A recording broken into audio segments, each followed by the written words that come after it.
Good evening, voters, and good to have you with us on this edition of The Last Word. Yesterday, we brought you this horrifying story from the national capital, where a young girl, a JNU student, who was allegedly raped by a cab driver, in a very confused, disheveled, disturbed state, landed at a police station on Friday night, but was not given the desired help by the police. 6 days on, no action against those policemen has been taken so far. Tonight, we bring to you another horrifying story, again related to the Delhi police. In this specific case, a jail inmate, a Tihar inmate, has accused a head constable of raping her inside a moving train's toilet. 5 cops, including police women, escorted an inmate to Bengal for a case hearing. On their way back, in the night, when the inmate wanted to use the washroom, she was allegedly told, and I am quoting right now from the FIR, she was allegedly told that the women cops are asleep, and so she was escorted by one of the male cops. According to the FIR, he then pushed her inside the toilet, raped her, and then threatened her into silence, saying that if you utter a single word, your jail term will be extended. 2 stories, one of a young student brutalized, lost, without a phone, without a bag, ignored, not helped by the cops. Another one where a vulnerable, an inmate, at the mercy of the protection of 5 cops, was allegedly raped on a train. In both the cases, no action so far against the police. What does that show? When will we start taking action against the erring cops in our country? Do we now in our country have to start policing our police?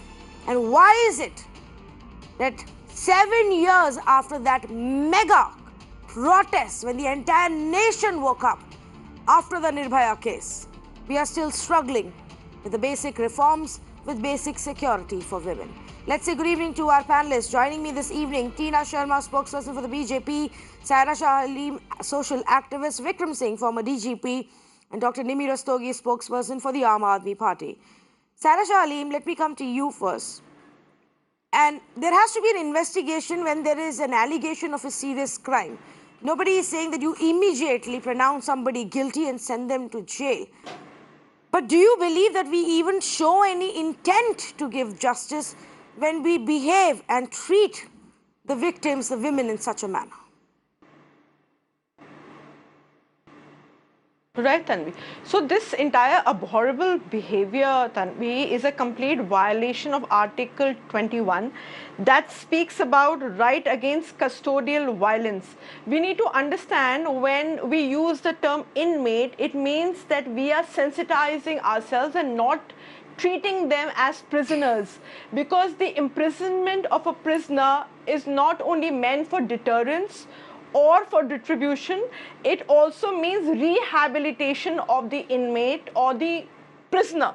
So here the person, the custodian of the inmate, has violated Article 21 of the Constitution.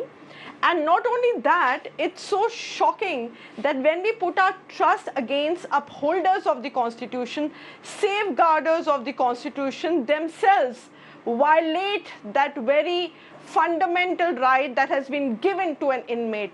So I think the strictest of penalty needs to be meted out to this erring constable, because it's shocking that someone who wears the uniform, who wears the khaki uniform, could stoop to such an appalling level. Absolutely. Now, I must point out, because in this specific case, apart from the statement which is with the FIR, on the basis of which the FIR has been filed, we've not been able to get in touch with the team who may be representing the inmate. What we have learned, though, is the authorities in some ways trying to tell us that all of this is fabricated, that all of this happened because allegedly there was a fight over a berth, and which is why the inmate is lashing back in this manner. Now, whatever the case be, Mr. Vikram Singh, we have to take seriously the complaint that has been filed by this woman. Whatever the case be, shouldn't these cops be suspended pending investigation?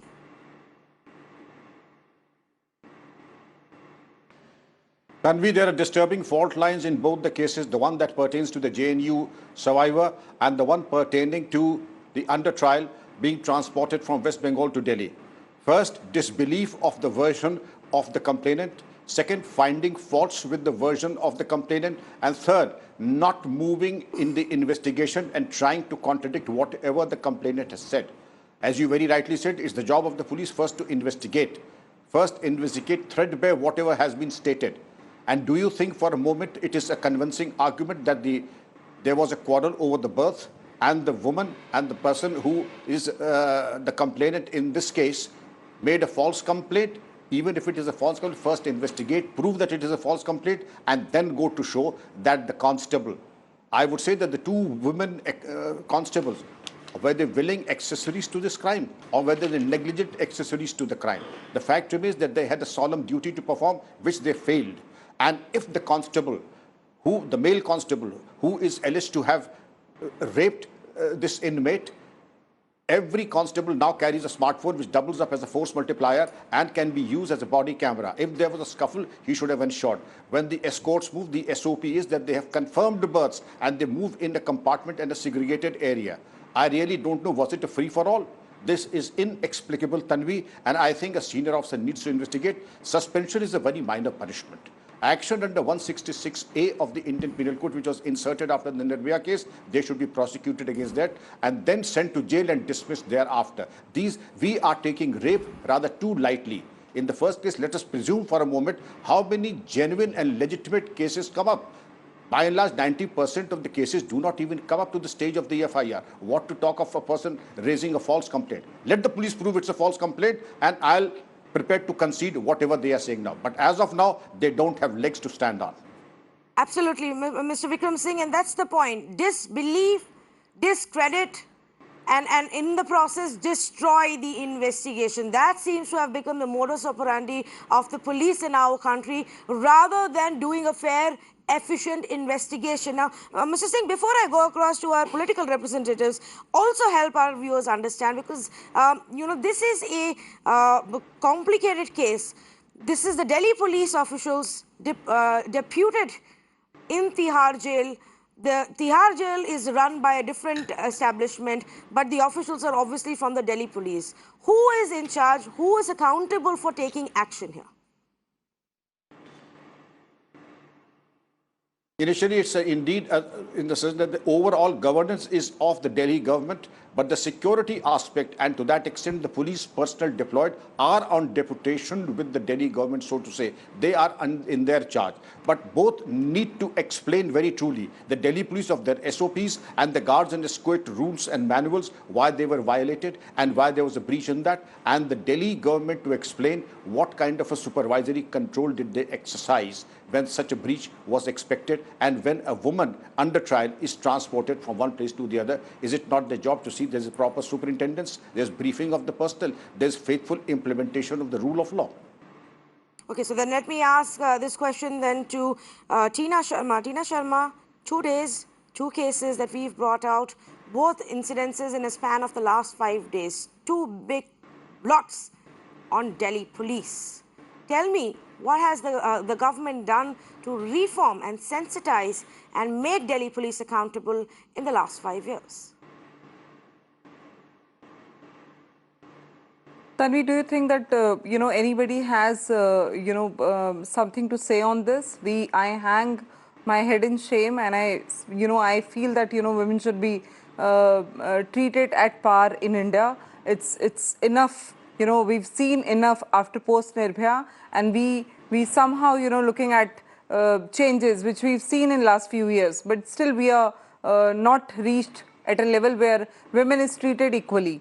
So now we need to understand that, whatever action has been done in this case, NCW has given notice to Delhi Police Commissioner, that's been done. But it's not enough. We are waiting for the inquiry, we are waiting for the, reports to come from Delhi Police, and let's see how it happens, how it goes. But yes, it's a violation of Article 21, which is, custodian sort of liberty a police officer has taken, and they should be booked immediately, ASAP. So this is what we are looking at, and let's see. I mean, it's just happened on 7th, and we are, today we should be expecting this report submission to NCW by tomorrow sometime. So this is what we are looking at as per the reports given by media. Yes, but NCW is a commission that issues notices, asks for explanations. Explanations are given effectively. They don't have any, prosecution or technically speaking, any constructive, actionable powers. They can only ask the authorities to take any action. I'm asking you, and I understand if you say that obviously there is nothing in defense that we can say in such instances where the lapses are so glaring. But in the JNU case, what came out was that the victim was first turned away. They lied to her about availability of a woman cop to escort her home. Then they instead of giving us an official version of what the probe was, they gave us a statement highlighting the inconsistencies in the victim's version. Similarly, in this case, what is being fed to the media indirectly and unofficially is the inconsistencies, is that the victim is lying or the victim is trying to cook up stories, and no action is being taken as the police. So my question, Tina, to you, and I'm asking this question again, is there is a need to fix the inherent structural mindset problem within the police department. And as the party which is in power in the center, what has the party done to change this in the last 5 years? See, Tanvi, we need to have police reforms. I mean, that's the need of the hour. And the moment, we'll have police reforms in hand, then only we'll change something. We are short of staff in police departments. That's known to everyone. I mean, there's nothing hidden in that. And of course, I mean, there are a few things which are there in the media as well. Why police is so insensitive, that we really need to understand.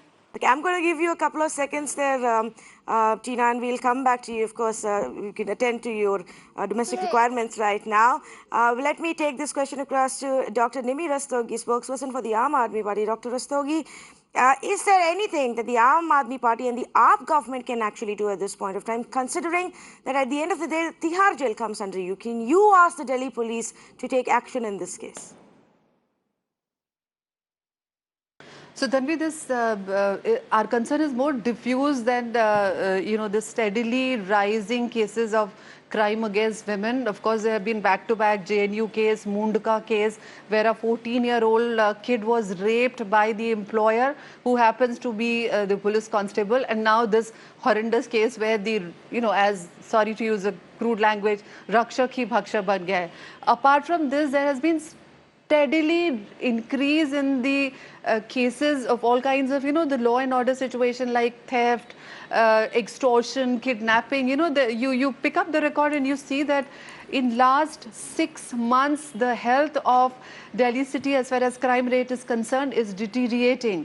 And we are deeply, deeply concerned, but whatever is in our domain, we will do everything possible. But primary instrument of policing is at fault here, and we would plead sincerely to Home Ministry to inculcate some reforms or sweeping reforms, and to give us some temporary respite for this sort of staff, what they are saying, and this, this act of omission that has been done, to put the fear of law in the mind of those people who are perpetrators themselves, like those people who are supposed to safeguard us, to secure us, are the one who are perpetrating. So this should be taken seriously, and there should be But exemplary explain to punishment. me, of course it should And be whatever taken is in seriously, our Dr. capacity, Rastogi, but as far tell as me, inquiry is what has the concerned, Aam Aadmi we Party will government go ahead in with that. Delhi done to improve the security for women in the city? In how many places have CCTVs been installed? How many of the dark spots have been addressed? How many of the So that buses have marshals that are still there, as was promised by your government? Because let's not forget, in the JNU case, it's a case where the alleged crime happened by a cab driver on the streets of Delhi. And then this woman had to hide in a So Tanvi, I park. was on this channel last evening, and we told you that 1.4 lakh cameras are almost about 80 to 90% already installed, and you'll be very happy today that there's another lot of 1.4 lakh cameras. So in total, in due course of time, in a year's time, there will be 2.8 lakh. But I'm not going after the number. My concern is that every stretch of city where women travel or they come out should be safe and secure. So we want to ensure and nurture a safe atmosphere for women, and yes, we but will do do you everything believe in that our if capacity, though policing is not under us, but all the other soft It's only measures on the are papers. in our domain, and So we are if working you on How them. many say, cameras you've installed, No, we it's can not. see in okay, the It's Dr. city. not. Rastogi, if you say that you've installed so many CCTVs, why are we Yes, you still can. struggling to join the dots See the WhatsApp message I in the sent case, through the in WhatsApp. the JNU case? Why don't we have information about the CCTV So at because Mandir there has Marg? not been due diligence on the part of Delhi police Okay. to at least corroborate the narrative of that person. So, track, even the simple thing of tracking the map where she has traveled has not been done. It has been done only after DCW raised a query and created hue and cry, saying at least try and go through that map or the route that this girl is saying that she has traveled. So we have been having lapses, and then you blame the whole thing on CCTV camera. That's really not fair. Well, we are looking at this route, and this is the route that the JNU student took from Vasant Kunj when she took the cab to go home. Next thing we know, she's landed at the police station after a few hours during which the alleged crime took place. Where the police turn her away, they say, we don't have a woman escort, woman police cop available right now to drop you to your hostel. She walks out of that place. She doesn't know where to go, what to do. She's lost her bag. She has no idea what's going on. She goes, takes refuge in a park. She hides in that park for the next 24 hours. She somehow emerges 36 hours later at a bus stand near IIT Delhi. There, people get extremely worried seeing her sitting there at that bus stop in such a disheveled, disturbed state. Somebody offers help, takes her on the bike to the JNU campus. That's where she tells the administration what has happened, and then from the JNU campus, she is taken back to the Vasant Kunj police station. In all of this time, nobody realized in this city, in the national capital, what was going on. Between Friday and Sunday, this incident took place. This is Wednesday now. We don't know still where that driver is, who did this, what really happened. Please explain to me, Tina Sharma, what's going on? Why has your party, why has your government not asked questions? Is it not a concern for you that a JNU student was brutalized in such a shocking way?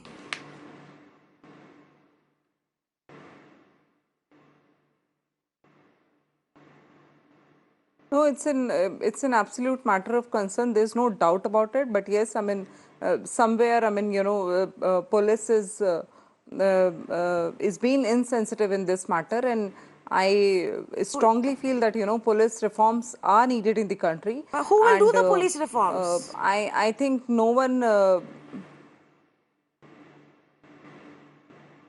Tanvi, I'd like to come in. Our police should be more sensitive. No, Tina Sharma, who's in charge of Tanvi, our carrying police out should be and implementing the more police sensitive reforms? towards such cases, at least in the city. Who will carry out these police reforms is my question. Who will carry out these police reforms, Saira Halib? Who's responsible? State government, central government? Are the people going to go and tell the police to do a better job?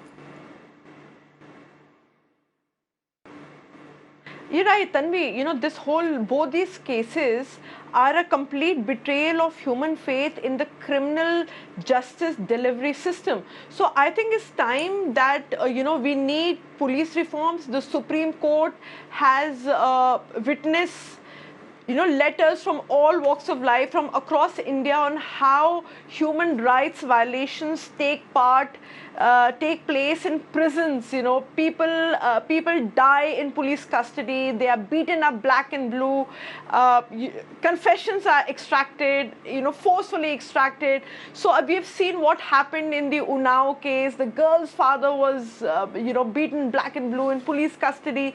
So I think while the Supreme Court is seized with the matter concerning human rights violation, it's time that the respective governments of different states also take up the cudgels of the inmates of their states and bring in prison reform. Don't treat them like criminals. As Oscar Wilde rightly said, that every saint has a past and every sinner has a future.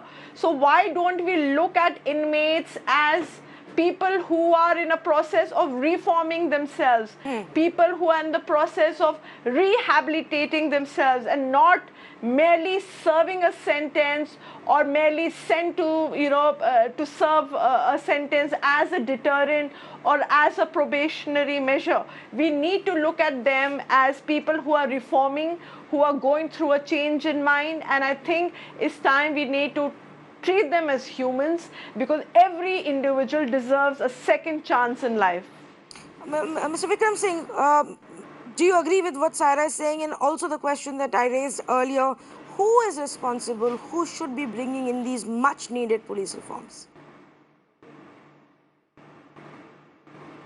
I am in total agreement with Ms. Saira Shah Halib, words of great wisdom and experience. The Prakar Singh versus Union of India case started in 1996. The judgment came in 2006 after 10 years. And no other than the sitting Chief Justice of India said, what can I do when the chief ministers of the country are not cooperating with me? The Chief Justice of India is a very exalted authority, and there is no way why his lordship should ever feel helpless. He should just, I would say that a contempt petition should be moved once and for all, and this contempt petition should make all the states who have not abided by the directives of the state of the Supreme Court and be made contemners. It is the job of all the chief ministers and the central government to ensure faithful compliance of the orders, solemn orders passed by the Supreme Court. But the fact remains that the political outfits would like to have an obsequious, inefficient and a corrupt police force that looks like little Tommy Tucker sings for his supper. They would not like to have a police force that is efficient, that is professionally competent. Otherwise, they say it will sound the death knell of all politics, because all politics, as started from Unnao in case of Kuldeep Singh Sengar, begins from the Chowki and the Thana. This level of politics, till the time this level of politics is there, there will be no police reforms. Therefore, if we want police reform, let us have honest politics and honest police officers. And that is they seem why to be two sides of the same coin. Absolutely, Mr. Vikram Singh, and that actually is the root cause of this entire problem. The fact that there is zero political will to bring about any changes, zero political will to bring in police reforms and to make the police accountable for doing the job, because they would rather have India's police at their beck and call, doing what the politicians want them to do, covering up for them, at their service, cleaning up after them, rather than fighting crime, rather than making you and me safe. I'm going to thank all of our panelists for joining us at this point. But the point that we are raising is that via these two incidents, we want to show you just how this system is rotting, where at every single step, the complainant is being questioned, the complainant is being harassed, the complainant is being victimized again and again, discredited, and zero questions are being asked of the police. The assumption is that in a few days, media will forget about it and move on to the next story. And in every story, you will have political representatives who sit on this channel and say, well, we are very sorry, this is so bad, this shouldn't happen, we assure you action. And nothing ever happens. Because the larger change is not in the interest of our political parties. Perhaps it is time for another revolution. Perhaps it is time for another nationwide campaign to ensure that this time the change is permanent. Thank you so much for joining us on debate number 1.